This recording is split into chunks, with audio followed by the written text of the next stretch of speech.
Before I share these three collaboration strategies with you, I feel like I need to warn you. This isn't about pitching yourself inside DMs. So if that's what you're thinking, you can definitely drop that. And it's not about joining a whole bunch of pod groups. What I'm going to share in this video are the exact strategies I've used to get in front of brand new people, over 2,000 people in the last quarter. And one of the strategies I'm sharing with you brought me four amazing new clients in just 7 days. And hey, if we haven't met, I'm Lise Cartwright, founder of Hustle and Groove, and I work with amazing creative entrepreneurs, and I've worked with 1,000 in helping them ditch social media and make daily sales. So let's dive straight in with strategy number one, which is strategic summit participation. Now, I had a goal at the beginning of this year to attend at least 50 collaboration events. And I'm well on track to that. I'm going to share a spreadsheet in a second so you can kind of see what that looks like. What I quickly realized within the first quarter is that the best fit people who were joining my world were the ones that were coming through summits.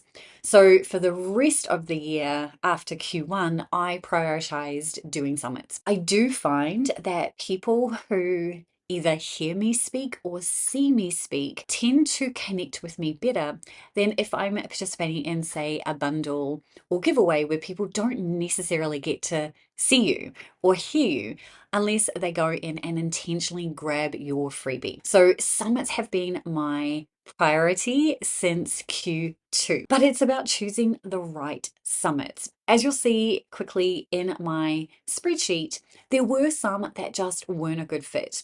And sometimes this is just simply because we need to test things out. And that is what I did in Q2. I was figuring out what summits worked best for me, what audience worked best, but also the topics that I was talking about. So when you are looking at joining a whole bunch of summits, you want to make sure that your presentation, and it depends on the type of summit because you could be interviewed or you could submit an actual presentation pre-recorded. It depends on what you're talking about. So I really learned which topics resonated and which topics just really didn't get much interest at all. And then the power of making a summit really work for you is having strategic follow-ups. So I have automation set up for every single summit that I participate in based on the free gift that I contribute. And then I have a targeted follow-up sequence in place for those brand new people. And I have seen an 80% stick rate. And what I mean by that is, of the people who come in through a summit, 80% of those subscribers are sticking around. And I've had at least 4 people join my memberships just from those summits. So I had 2 people join from a very recent summit, and they've joined my 1K Lab membership. And then the other 2 I'm going to talk about in one of the other strategies. But while we're here, I want to show you my spreadsheet. How do I keep track of all of this so that you can just see what it looks like for you? So this is my tracking spreadsheet. This is how I keep track of all the things that I've been doing. And you can see here that I determine whether something is a giveaway or whether it's a summit. And then you can see here all the different types of summit talks that I have talked about. So everything in green here is something that's actually already gone. And what I've done is highlighted in bright green the things that really worked and the topics that I talked about. So you can see here as we scroll through what ones are doing really well, some that didn't actually work that well. And there's just more and more now. I haven't quite got through updating the rest of these. I've been a busy girl traveling around, so I haven't quite got to any of these, but you can just see how I'm keeping track of all of those. And these are all the things that I've got coming up for the rest of this year. And whilst I'm not going to hit my 50, I'm pretty close. I'm at 45.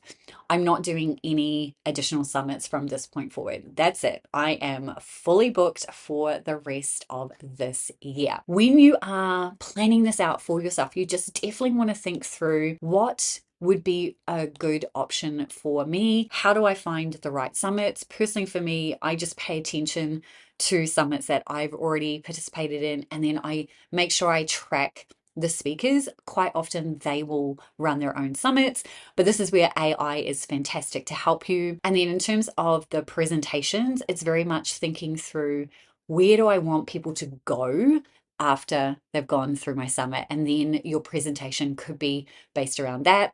And then just making sure that you have follow-up systems in place. The second strategy is podcast guesting. Now, I'm a huge fan of being interviewed on podcasts, and this is something that I have done many, many times. And in 2026, I am going to be prioritizing podcast guesting even more. So this year I focused on summits, and next year I'm going to focus on podcasts. And now that I have a podcast of my own, I understand the power of podcasting in general. But if you're going to do guesting, then you definitely want to make sure that you're coming up with a really good pitch template and that you've done your homework. So I recommend listening to at least 1 or 2 podcast episodes. One, to make sure that you actually gel with the person who is interviewing you, and 2, that you know the type of flow that that's actually going to go with. I'm a huge fan of using systems and using outreach processes. And one of my faves is podmatch.com. You have to pay to be in that, but they will match you with some amazing podcasts. And it does kind of streamline this process so that you actually don't need to have this amazing pitch template, because you're now in front of people who are actively looking for people to appear on their podcast. Now, when it comes to content preparation, this largely comes down to your natural way. Personally, for me, I don't need to do a lot of prep. I just have some bullet points so that I don't go off on a tangent. Although sometimes that's exactly why podcasts are so fantastic, is that you have the ability to go off on a tangent. And then just like with a summit, there is an journey mapping that I have in place for listeners. So based on whatever topic I'm talking about on a podcast, there will be a freebie that I offer. And then the same deal, I have an automation in place that takes them through to whatever that next step might be. Quite often when I'm on a podcast, I will be talking about one of my books. I have 45 plus nonfiction books published on various topics. And so often that will be the freebie that I use to get people into my world. And that actually works really well to bring right fit customers, because most of my books also funnel people into one of my 2 memberships.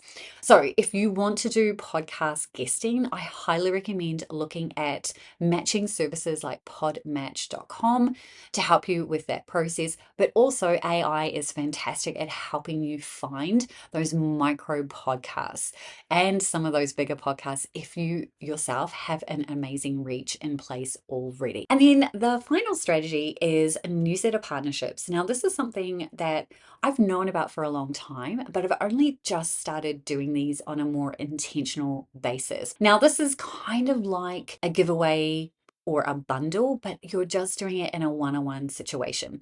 So this is where you find somebody else who has the audience that you're trying to get in front of, but don't have competing products. So it will make the ask a lot easier if you don't have similar products, but also it makes when you're promoting their stuff to your audience a no-brainer, because you're not competing either way. So when you're looking for aligned partners, this is actually where summits are fantastic, particularly if you are a speaker in a summit. Having a look at the other speakers are probably going to be where you find some really good newsletter partnership fits. Then you just want to make sure that you structure win-win deals. Typically, if you're going to do a newsletter swap, it is swapping your freebies, but you also could do affiliate partnerships, right? If you want to promote paid offers, that also works. I've also done guest appearances inside people's memberships. That actually works really well. And then obviously you can do things inside someone's Facebook group, community, whatever. It really comes down to, what is the ultimate goal? As in, where do you want this particular partnership to go?